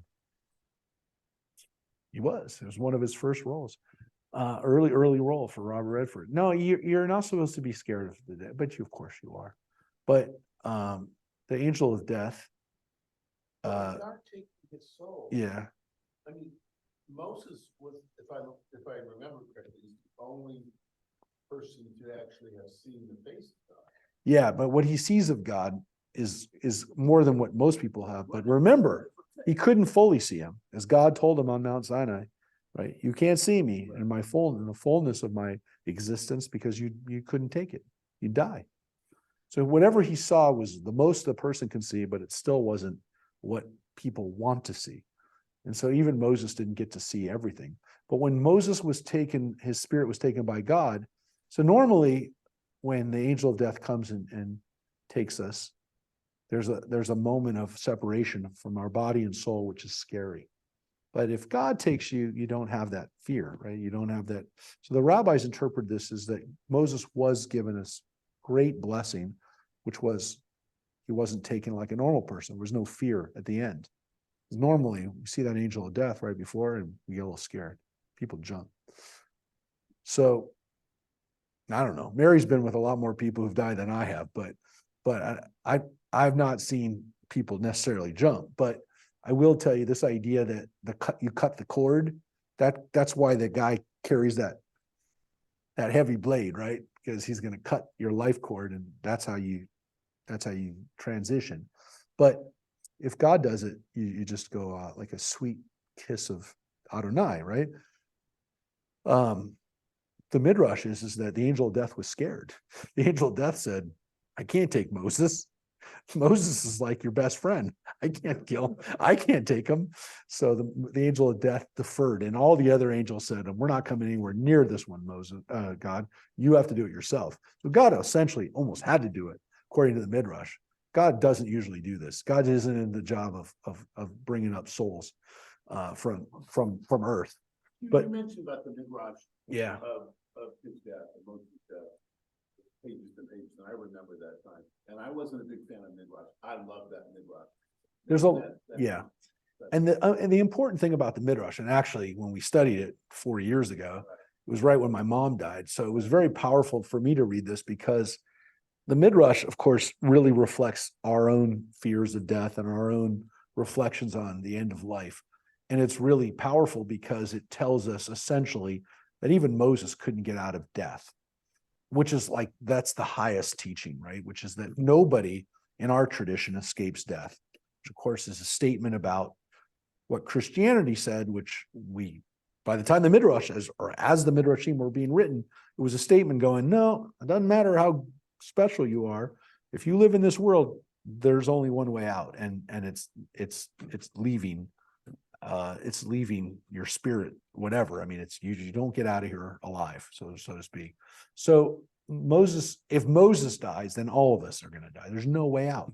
So it's actually kind of like, the rabbis wanted to use it as a teaching to say, don't say that someone can get out of death.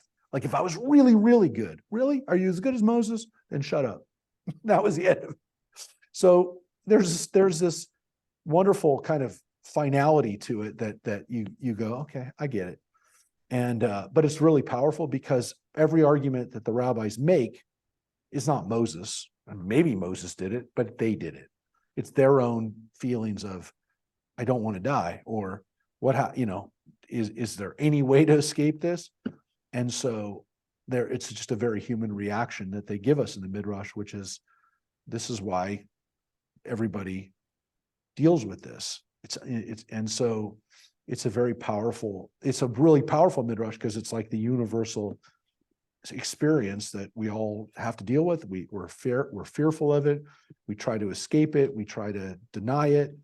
And the midrash basically says, well, this is why we don't. And what's also beautiful about it is this astounding kind of like, as much as we have faith that there's another existence, there's this understanding that we as human beings shouldn't want to leave this world. And that is, especially as I've mentioned these last weeks, a very big difference between Judaism and other faiths. And so when people say we're afraid of death, absolutely we're afraid of death. We do not celebrate death.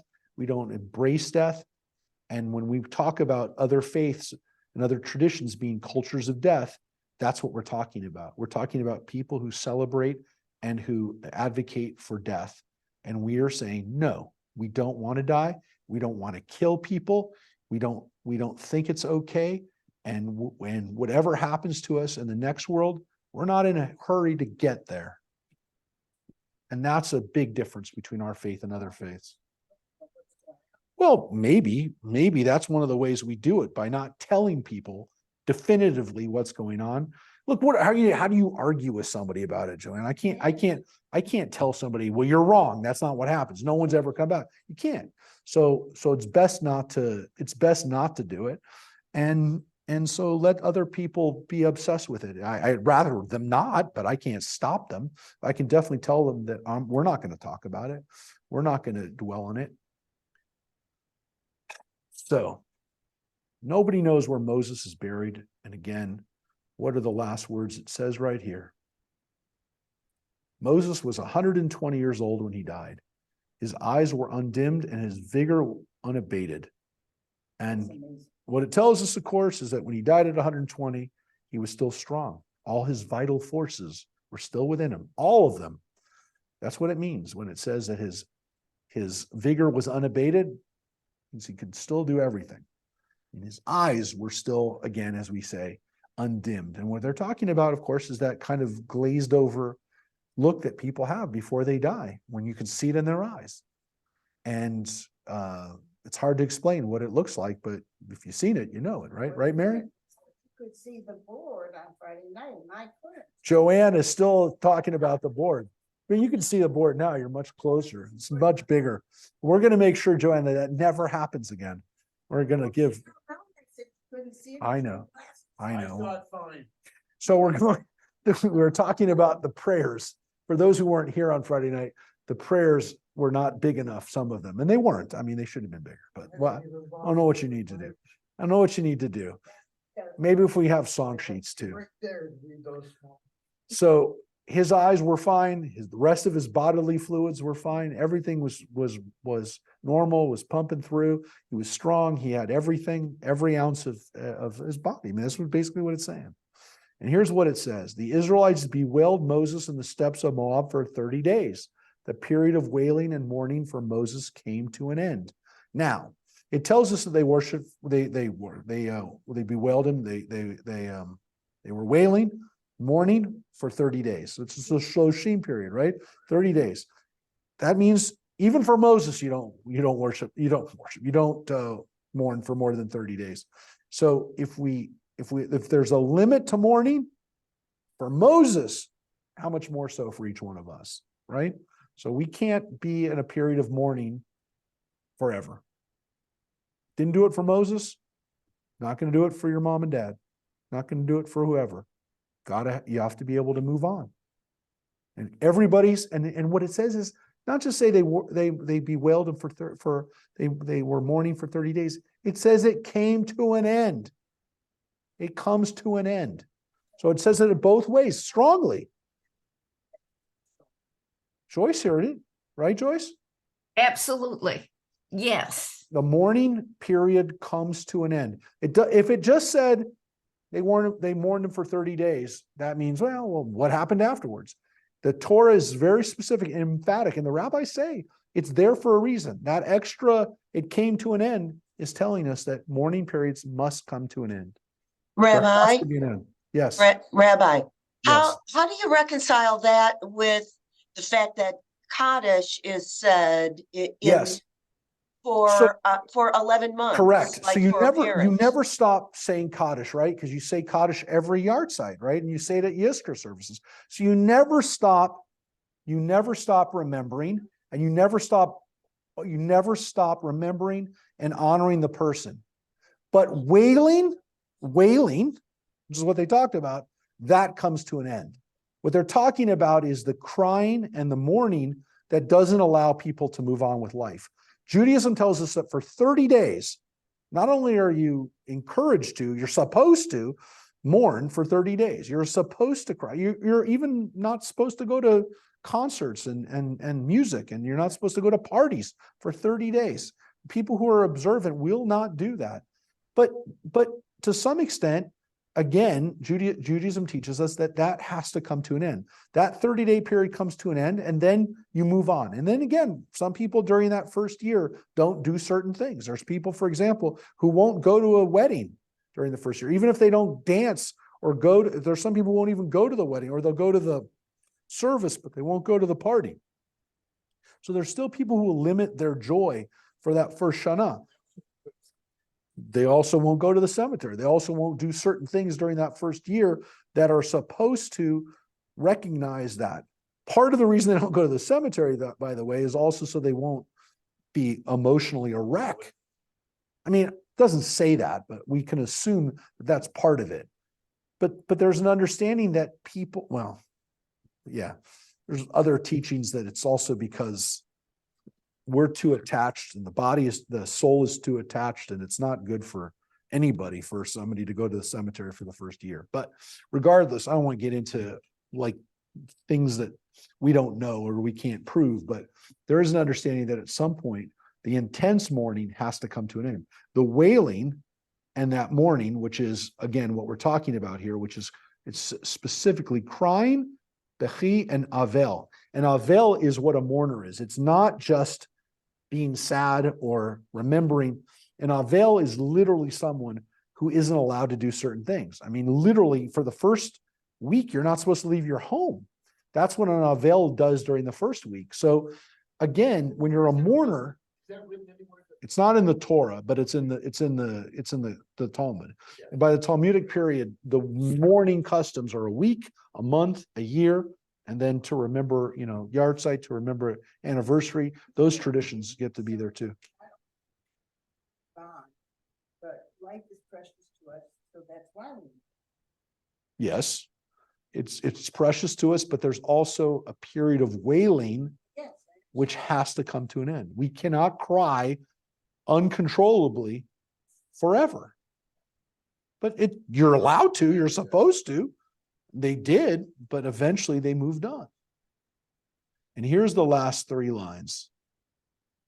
Now Joshua, son of Nun, was filled with the spirit of wisdom because Moses had laid his hands upon him. And the Israelites heeded him, doing as Adonai had commanded Moses, which is the spirit is transferred to Joshua, to the next generation, to the next leader. He is going to be the one in charge. And it says that it worked.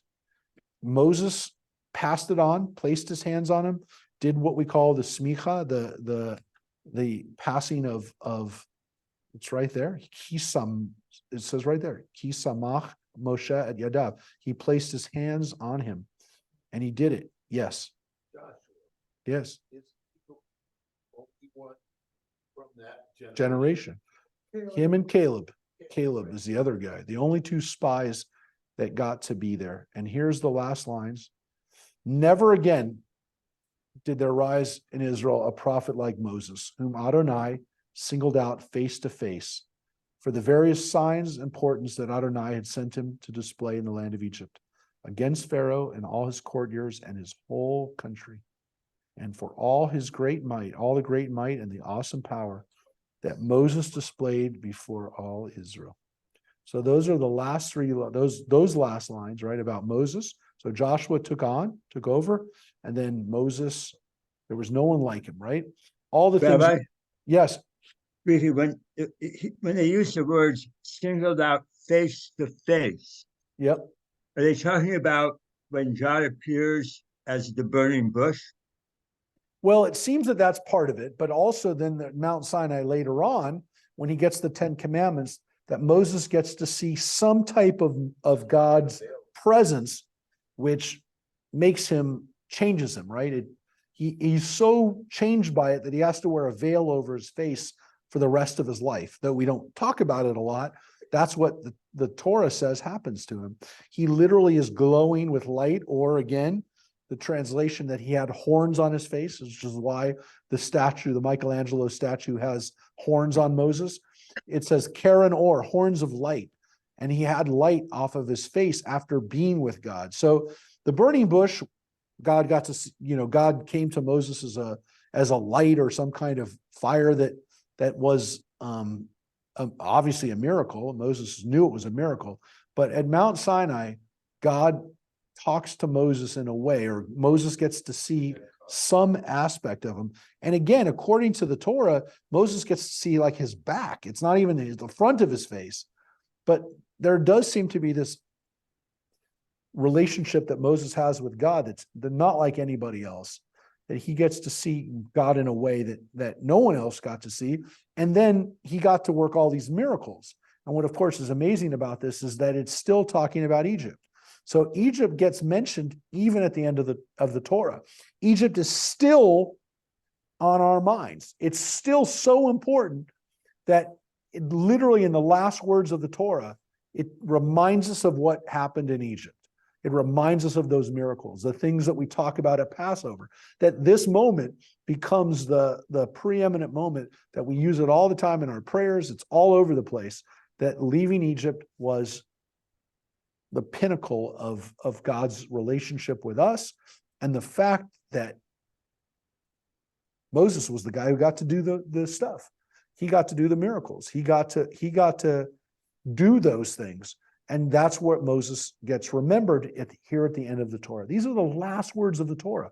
I mean, this book that begins with the creation of the universe, it actually ends now with Moses, and of course, with the very last word that I say every Simchat Torah, Yisrael, us.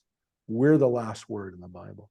When the Bible began, when the Torah began, God is by himself.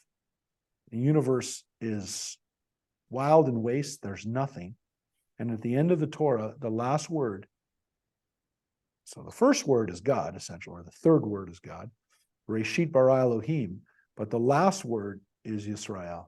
And how are we confronted with that? Every year at Simchat Torah, we read the end, the last word Yisrael, and then we come back to God. But the cycle always comes back around, right? We always remember that while we finish with this word Yisrael, comes back to God and vice versa. In the back of our minds, as we're reading the first words of the Torah, we always should remember that we're going to be the last word. We're the last word, which is really interesting because it really, again, puts the responsibility, the onus, the honor too on us that we're the last word. Who's the last word? We're the last word. We're the last word of the Torah. That's a great honor. Who's the last word? We are. Yisrael. We're the last word of the Torah. That's pretty significant. The last thing, of course, we're supposed to say is chazak, chazak, v'nit chazak. Be strong, let all of us be strengthened. But one of the things that we can be strengthened by is the fact that we're the last word. Every one of us is the last word of the Torah. Moses is almost the last word, but he's not. It's not about Moses, it's about us.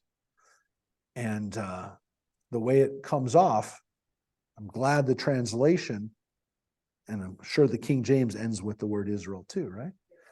It has to. I mean, you have to end with that word, however you translate it. And of course, it's all Israel. It's not one tribe. It's not one guy.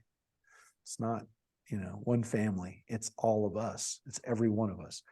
The word Kol Yisrael means all Israel, means everyone. So there's another lesson too there, which is it's not one person. It's not one person in our community. It's all of us.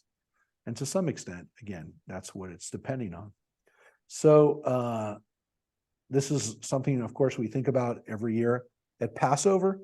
It's something we think about every day when we read the prayers and all the prayers that remind us of Yetziat Mitzrayim, of leaving Egypt. And the miracle of the parting of the Red Sea and all those experiences that we had as we left Egypt, which again tells you how important Egypt was. Egypt made the second to last, the second to last line. Egypt got mentioned again, but we're the last word, and for all the things that Moses did, for all the things that God did through Moses, for all the things that we just read, every page, every letter, every word, it ended here with us. So with ending with us, we're going to end too tonight, and remind people that next week we are going to have a class next Wednesday, which will be the introduction to the next thing that we're studying on Wednesday nights, which is Pirkei Avot, the part of the Talmud that is the explanation for how we got from here, how we got from here, from Israel to all of us, how we got from Moses to how we've kept Judaism for most of the last 2,000 years, which is how did we get from the laws of the Torah to the Jewish people that live today. Pirkei Avot. That was written in Babylon? No, it was written in the land of Israel. And again, for people who have not, some of you have studied, like Mike and Mary have studied Pirkei Avot, but for people who have not studied Pirkei Avot, we're going to continue to use this wonderful thing, Sefaria. And if you want to start reading it, which I don't know that you have to, but if you're interested in reading it, you can read it in the sections of Nezikin. But here it's as we go through, no, not here. But when we go through Pirkei Avot, I didn't want to do that. I wanted to show you that when we get into the tractates of the Talmud, you have we're gonna be going into this tractate or to this section, Nezikin, but there's a lot of other tractates, and the Talmud is much longer than the Torah or the Tanakh. So these are organized by holidays. This is a section about family law, and then we get into damages. Interestingly enough, that's where we find Pirkei Avot, but it's because the Talmud has lots of things in it that you wouldn't necessarily expect to find in certain sections. But that's where we're going to be reading. So for those that are interested in Jewish approaches to civil law, it's there.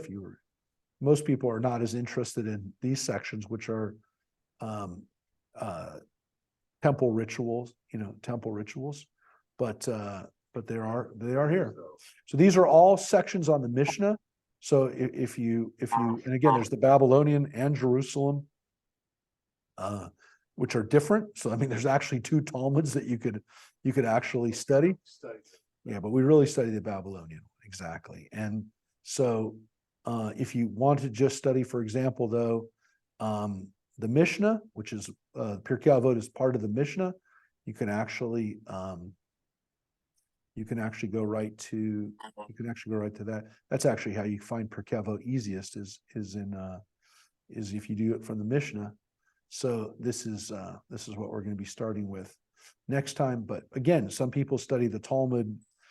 The Talmud has both the Mishnah and the commentary of the Mishnah, the Gemara, which is really, again, makes it even longer. But the Mishnah itself is pretty long. And again, you have two different versions of it. You have for the Mishnah, then goes into two different Gemaras, the Babylonian and Jerusalem. Self-study both? Yeah, but I almost only studied the Babylonian. We very rarely studied the Yerushalmi. They never teach it in rabbinical schools. They teach it in yeshivas, but you have to spend a lot of time extra to study the Jerusalem. And again, it's studied more now in Israel because it has tractates and it has explanations for things in taking care of the land of Israel, which we don't have in the Babylonian. So, for example, this whole section on Zeraim, this is a great example. This is about seeds, or I mean, it means seeds, but it means agriculture. In the Babylonian tractate, look, there's one thing.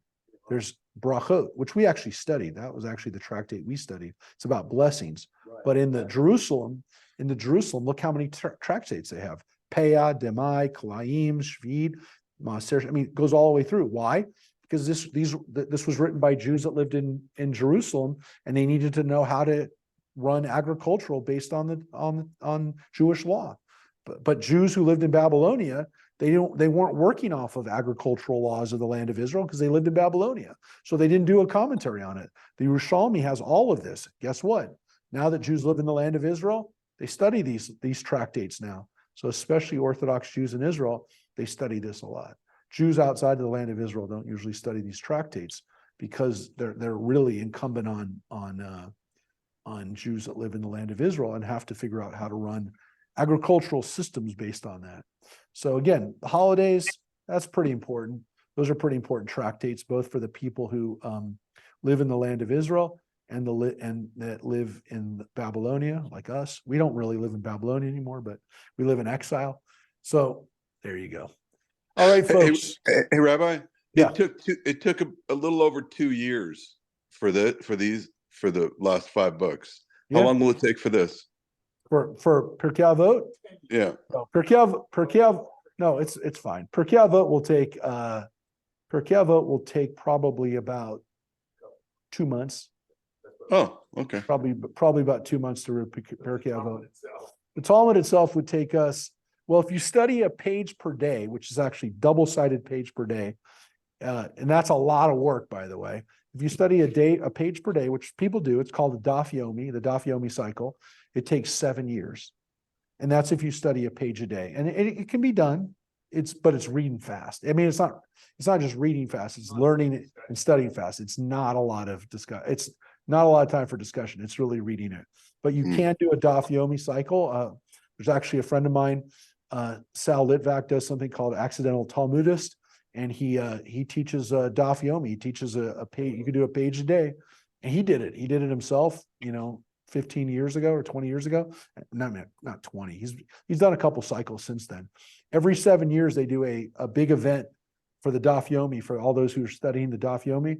They did it the last 2 times, the last 2 7-year cycles. They did it at the stadium City Field in where the Mets play. And they literally have, like 70,000 people that gather for a Daf Yomi party. And they finish up the last page of the Daf Yomi together, the last page of the Talmud, and they have this big, they have a big party. I don't know if they say go Mets, but they're definitely more likely to be Mets fans. But it's a pretty cool thing to come for the Daf Yomi, to do the Daf Yomi cycle and to finish it.